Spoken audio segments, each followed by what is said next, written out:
What's the most out-of-touch thing you've heard from a rich person? Story 1. Living outside Jackson Hole, the sister of a friend told me how hard it is to live there. You have to fly in with your help, cleaning, yard work, from Salt Lake. I had no words. I used to go to a music festival held on a ranch outside of Jackson Hole. Extremely rich people with houses all around on a road in the mountains. They shut us down talking about the environmental impact of some people in a field for 3 days, but their actual comments were pretty telling. It was obvious that for many people, this was their place, and they just didn't want to even think about normal people being around.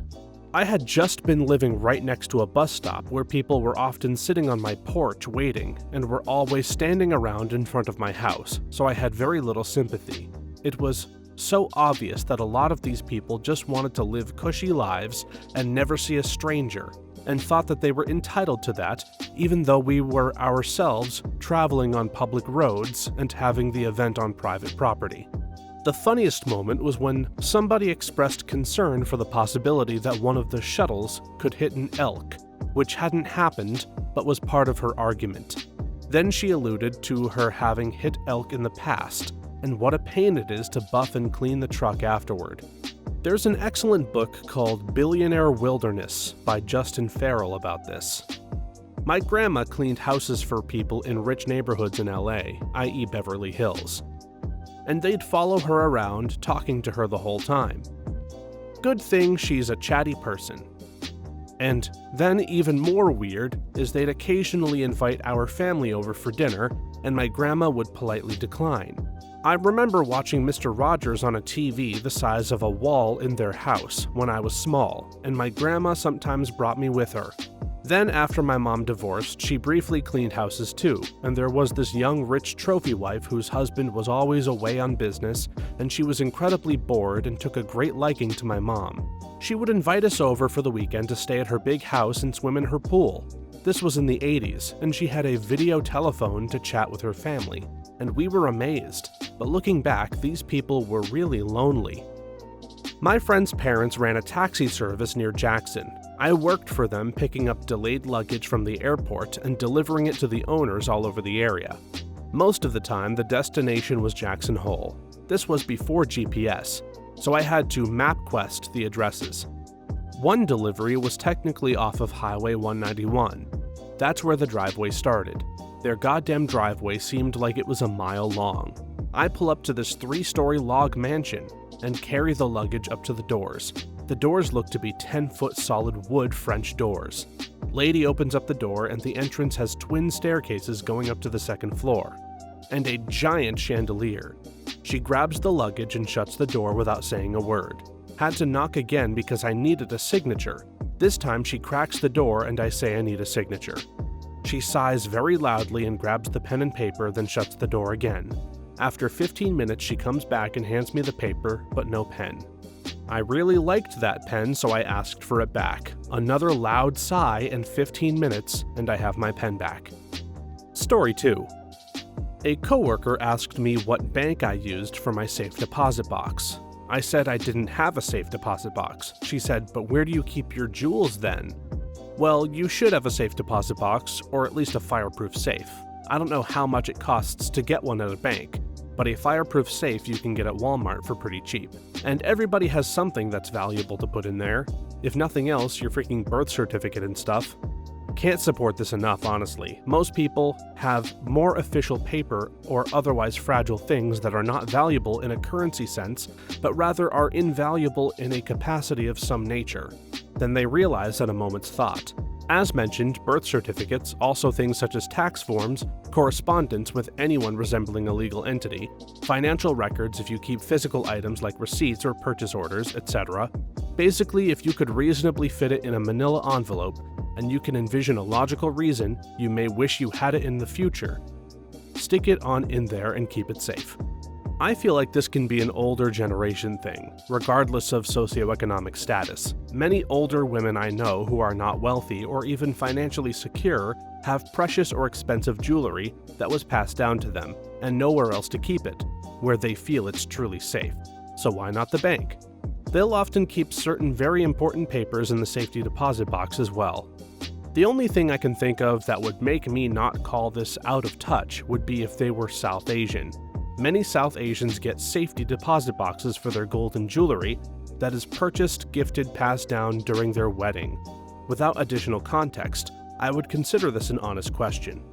I had a moment like this a few months ago with a coworker. He's a really down-to-earth guy with similar interests to me, but talking about investments and savings made me realize that we are cut from a different cloth. At 14 years old, he was saving $100 per week in a savings account. Meanwhile, we were lucky to get $10 to $15 a week to deliver newspapers at that age. Story 3. Being told by a guy who has not worked a day in his life and living off of inherited money that poor people are poor because they don't invest their money right. The fact that some people believe that all are born with silver spoons like them is wild. They have to say that to themselves to justify their existence. If they faced reality, they would be living with existential dread 24/7. Some people sort of go through life in denial, kind of like being a little bit drunk all the time. Can't enjoy myself thinking about how bad some people have it. Like we all do to some extent, but rich people do it really well and have lots more rationales than you or I do. I had people try to convince me that their posh job is equally as hard as manual labor. Oh yeah, for sure. Unloading trucks and loading containers with your hands and lifting stuff for 8 hours is as hard as sitting on your ass in perfect temperatures all year and typing on a keyboard while getting paid literally 10 times my salary. Sounds the same to me. I love all the different angles they create, bending backward and trying anything they can to make their silly point sound. You were born into millions and probably won't have to lift a finger if you decide to. What the hell are you talking about? I saw a brilliant reply to a tweet once that I've used every time this situation arises. Some girl tweeted about how much she saved by cutting out coffee, and this guy replied, "I've studied the habits of millionaires, and while cutting back on small expenses is a good start to building wealth, consider supplementing your income with massive financial fraud." Having grown up on food stamps and now working in the tech industry, I get dirty looks when I try to explain that not everyone who is poor is less fortunate. There are people who never had opportunities, but there are also people who pissed them away. The disconnect is amazing though, because these people can't imagine how someone could just pass up an education to work instead. I get told to save 30% of my income, and no matter how many times I tell them I don't have 30% of my salary available to save, because I literally live paycheck to paycheck just on necessities, just doesn't compute. Or they start recommending to just move somewhere cheaper. Cheaper equals 50 times more dangerous in my country. What the fuck? Or manage monthly expenses, as if I don't already. Story 4. While working for a valet parking service in the Santa Barbara area years ago, a woman hired us for a jewelry showing that she was having at her giant house in Montecito. And while we were waiting for guests to arrive, my boss informed me that when the guests get in their cars to leave, that I needed to be sure to close their car doors, or else they would just drive off with their doors open, as they're so used to people closing their car doors for them. Handling the doors on your passenger's behalf isn't just for show, it's also for security and per-sec reasons, so they can get into the car more quickly. Or you just shove them in, if there's a security risk. You're also on hand to block entry into the vehicle. Reminds me of this story about a British service provider that was supplying live-in support staff to the ultra-wealthy, maids, personal chefs, butlers, etc. And when COVID hit, they couldn't send their contractors anywhere due to lockdown restrictions. So the company pivoted to providing online courses for wealthy people to learn how to do things like operate a dishwasher or a washing machine. It is freaking wild that someone could be so insulated from the daily operating requirements of a house that they need to be taught how to do stuff like stack a dishwasher. I watched the Doctor Who episode last week called Dot and Bubble, and this reminds me of the characters. They live with a bubble of screen floating around their heads like a bubble, and they talk to them all day and can't see beyond it. When they want to move around, they follow the GPS-like arrows that tell them where to walk instead of just turning off the bubble and looking. When the bubble was turned off, the main character in the episode had lost the ability to walk on her own without the GPS instructions. I feel your story is a precursor to that level of obliviousness. Story 5. I needed a bicycle to get to a new job. Found someone selling bikes online for really cheap, so got in touch. Took 2 trains to their house to buy the bike, and when I got there, it was a mansion. The bike was in a garage full of supercars and classics. They asked me where my truck was to load the bike on. When I told them I was riding the bike home, they laughed, and before I knew it, everyone in the house had been called to the garage to hear how I was riding the bike 3 hours home in the dark. No one offered me a lift, they just acted blessed at how they didn't have to do such things. Feel this, even from people who are not as rich. I still have been asked why I don't take the car instead of public transport when I buy used stuff. Once, when I picked up a lamp for free, the woman asked me why I didn't just buy it, as it wasn't expensive. Like, what did she expect me to answer? Start sharing my whole life story about how I just moved to a place on my own and don't have parents who can help buy stuff for me? If someone spends time picking stuff up or buying used stuff without a car, it's probably not for fun. I had the exact opposite experience when I was younger. I took a train and walked a long way because my car was in the shop. I got the bike, beautiful home with a huge garage. He had 2 really nice sports cars and a vintage one, plus a row of really nice road bikes hung on the wall. The dad loaned me an Allen wrench to adjust the seat height. He told me about the maintenance he had done on the bike. Then he was like, "Are you riding home?" I said yes. He asked how far, and I told him. His immediate reaction was, "Oh, let's throw it in the truck and I'll get you home." Drove me all the way home and we just talked shop about bikes and bike maintenance. Story 6. When they tell me I should just take off and go somewhere for a week, even if I made the money, I'd be eating the time itself from the no PTO I get. I've told this before, but my boss was trying to stop me from taking 1 or 2 days off at a time because their accountant was complaining about the extra work or whatever. I explained I was using the days to take a Saturday and Sunday off here and there to visit my family for birthdays or whatever. She responded, "Wouldn't you rather take a whole week off so that you can fly somewhere warm?" Just stared at her and said, "I make minimum wage. How am I supposed to pay for that?" She had no answer. I was talking to the owner of the building my old work/clinic was in. He was taking his wife back to Germany on vacation for the 3rd or 4th time that year. I mentioned how jealous I was. He told me that the only way I was going to go was to just do it. He said that too many people wait for the right timing and don't just take themselves traveling. I was making roughly $55K a year at the time, the single earner for a family of 3 with a toddler. Rent was about 40% of my income. Drives me nuts hearing people talk about how it's so important to travel when you're young and to just do it. I was making less than $15 an hour, and much of that was getting swallowed up by rent when I was in my 20s. It's just such an incredibly ignorant and arrogant thing to say, but you see it all the time on here. My high school had some trips abroad that kids could do with other students and teachers. One girl was talking about the trip, and I said I wished I could afford to go. She said something about prioritizing. I was 16 or 17 and living with a single mom and her retired boyfriend. I babysat but didn't make enough for a trip to Europe. I'm on Medicaid because I'm poor, and I was referred to a counselor for depression. The counselor works at a health clinic where every single one of her patients is poor. She also knows part of my depression stems from being widowed and left a single parent with no support system and no money. During my first visit, she suggested I take some me time off of work and attend a week-long yoga retreat in another state that cost about $1,100. She was the most out-of-touch person I've ever encountered in my life, and to think she is counseling people at rock bottom is sad. Story 7. During the pandemic, senior management held company-wide calls about mental health and well-being. One piece of advice always stuck with me. They suggest to stop the tedium of working in the same space, to move your desk to another room in your house. I had a choice between facing different walls. My boss was the same. Find a dedicated space that is only for work. Get dressed up to work from home. Keep your regular hours. Sorry, dude, daycare is closed, so I'm trying to take care of a baby and a toddler during regular office hours. I'm going to wear a shirt covered in spit up all day. The dedicated space that is only for work actually did help me stay saner though. I had a tiny apartment during the pandemic and working on my couch, or in my bedroom, was starting to weigh on me.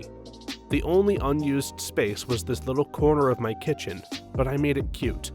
I bought this desk that attaches to the wall and folds up into a cabinet out of the way when you aren't using it.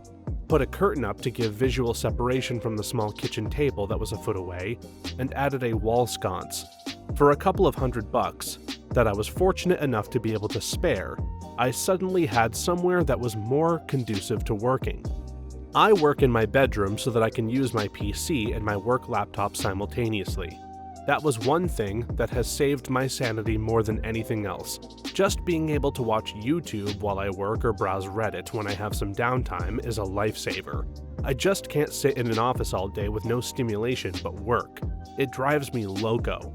I used to work for a company that was mainly remote, and the boss said that we were required to have a private office area that preferably had its own room.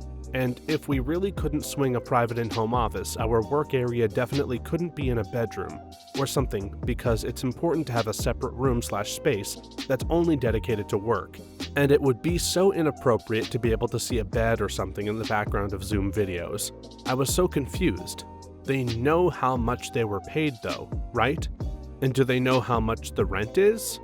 I work in healthcare, and I've seen the suggestion for our mental health and well-being is to get up and stretch sometimes, as if most of the work in a hospital isn't people running around and being on their feet. Also, my job has, probably due to law requirements, one 10-minute break per 6 hours and one 30-minute lunch per shift. I work a 10-hour shift, and some of my colleagues work 12-hour shifts. I sometimes feel guilty when I go to the bathroom for too long or grab and chug a coffee in the morning before my first official break. The word wellness crap is so annoying and so patronizing. The mental health and well-being part reminded me of an interview I heard on NPR during the pandemic. Some guy was talking about the mental health crisis worsened by the pandemic. The interviewer asked him if he thought that income was a roadblock to getting help, and his answer was basically, "Absolutely not. Anyone can call these crisis hotlines. They're absolutely free." And to be honest, I was livid. That guy was so out of touch. Like, cool, if I'm suicidal, I can call that number, and then what? Maybe I talked down to one night? But what if they send the cops to my house? Who's gonna pay for the hospital stay? Meds? Therapy? Of course, income is a roadblock to mental health care, you buffoon. Story 8. Back when I was in my early 20s, my beat-up old car broke down in my job's parking lot when I was about to drive home. I was getting paid $10 an hour as a pastry chef at a catering company. This was barely enough to cover my rent. I was obviously pretty distraught over my car dying. My boss, company owner, ended up saying to me, "Why are you so upset? It's just a car. Just buy another one." I couldn't even respond. I just looked at her like she was crazy. I had a very similar experience. I got in a bad accident and totaled my car. Didn't have insurance on it because I'm broke, lol. Had to take the bus for an hour and a half to work for months. My boss kept asking me, "What are you going to do about your car?" Bro, nothing. I can't afford a new one. Had a similar experience working a minimum wage job that had a dress policy. My boss told me my charity shop suit was looking a bit old and I should go to Armani and buy a new one. I waited expectantly for him to offer me the money, but obviously that never came. Then it dawned on me that he expected me to buy a 1,000 pound plus suit while only earning £7 an hour. At that moment, I realized he was an idiot and promptly started looking for a new job. I hate buy a new one moments. If I could have bought a new one, I would have. I just got my phone stolen, and people tell me to buy a new one. If I could buy a new one, I would. Even then, the pictures on it can't be replaced, and for people in online lobbies on various games who tell me to buy a new computer when I say I'm lagging or that my computer barely functions, thanks dude, I definitely have the extra few $100s to go out and buy a functioning computer, but I just put it off. My husband got a settlement from his job after he shattered his forearm. He explained that the situation was a messed up blessing because he finally had the money to go to school. During the first year we met, he went to school full-time and had 3 jobs to keep himself alive. I came from a country that went through an economic/government collapse, so I learned how to stretch your money, food, everything out. So basically, he worked like a dog trying to create a better fortune for himself. I noticed that his laptop was essentially a giant paperweight. It would just crap out at random times. I put money aside and did my best to figure out what is the best laptop I could get for his needs. He still uses that laptop to this day. If he hadn't shattered his arm, he would have never had the money to progress in life. If we didn't meet, and I hadn't helped him, cooking, studying together, etc., he would still have been trying to live paycheck to paycheck. So yeah, when you're getting minimum wage, you are not thinking about investing. You are just trying to survive. Like damn, shattering an arm is a blessing? Does everyone have equal opportunities? At a previous job, my car died while I was on the freeway off-ramp. I was sitting there with my hazards on, pushing my own car up the ramp to try and move out of the way. Multiple coworkers drove right past me, not stopping. They even mentioned it to me in the hallway later, that day. Did you get your car taken care of? But they didn't pull over to offer any help at all. Do you know who stopped to help me? The intern. This 100-pound girl pulled over and sat in the driver's seat to steer the car so that I could push the back. It was an unbelievable experience for me. Story 9. How could your family accountant let that happen? When talking about how growing up we couldn't pay the bills and had our water/electricity shut off multiple times. Mine is a story my dad likes to tell about the first parent meeting at my college orientation. The school spent 20 minutes talking about tuition payment plans. Then the mom of a kid I'd met earlier in the day raised her hand and asked, in genuine confusion as if everyone else in the room was stupid, "Why would anyone bother with that when you could just write one check for the entire year?" The biggest realization I had that my parents are in an effectively different economic class than me was when my dad started bitching about how annoying it was to need to talk to his accountant. I learned when I became an adult that while I had grown up in a poor family, my sister in the next room over had grown up upper middle class. Now I'm getting close to clearing my non-student loan debt with crippling financial anxiety, and she brings up how she might declare bankruptcy every time she wants a day off from her 4 kids and 2 dogs to go quit another job. Sounds a lot like my dad's upbringing. My younger sister, my aunt, was seemingly the favorite child, and also got the benefits of being a few years younger, therefore slightly better off parents. For the last few years of her time at home, she was effectively an only child. 40 years on and she's now negligent financially, and yet still seems to get bailed out by Granddad a lot. I don't think Granddad's ever really given much real support to our side of the family, which I think does hurt my dad a little bit, even though our relationship with Granddad is still otherwise pretty good. A charitable perspective is that he's basically distracted by my aunt's chaos, and that he doesn't give as much support because he can see we're doing okay. But even so, it's still pretty unfair, particularly as my aunt's basically a problem of my grandparents' making. Still, I think in the long run my dad's done much better, and I'm sure you will too. The trouble with people like my aunt and your sister, sadly, is that they don't plan for the future, and that always ends up coming back to bite them in the end. Story 10. I work for a startup based out of San Francisco. I'm a remote employee halfway across the country and am therefore a sort of second-class citizen. My direct peers who work in San Francisco make at least double what I do, and they almost all had extremely privileged upbringings. They went to the top 10 business schools, they summer in Tahoe, that kind of thing. I was in the home office a few months ago for our annual kickoff meeting, and one of the speakers pulled the room. "Has anyone here worked at Amazon?" Nobody raised their hand. "Wow, I'm surprised." I said, "Does the warehouse count?" And the entire room erupted in laughter. For sure, I just told a very enjoyable joke. Reminds me of a teacher I had in high school. She was a Princeton grad but got in with a full scholarship and never could have afforded it otherwise. She joked that until she went there, she'd never heard someone use the word summer as a verb before. I don't think I know anyone who is rich, but I have a PhD, and most of my colleagues grew up in a more privileged home than I did. I'm the first in my family to have a graduate degree. I worked my ass off at a state school. My dad worked in a factory. My colleagues all assumed he was an engineer. He was not. I am one of the few PhDs that I know who has worked a variety of low-wage jobs, including in grad school. It's a bizarre feeling to have so little in common with your coworkers when you said your colleagues thought you were joking about working in a warehouse. I felt that in my soul. I once worked for a company out of San Francisco remotely from across the country because it was a smaller area. They seemed to think the cost of living must be $0 for rent and $8 a month for utilities. By the way, they paid me. COL is lower there. I could have made more working for Walmart, but it wouldn't have furthered my career. And they wanted me to start taking trips they'd reimburse with receipts. I did one and had to wait 2 months to be paid back.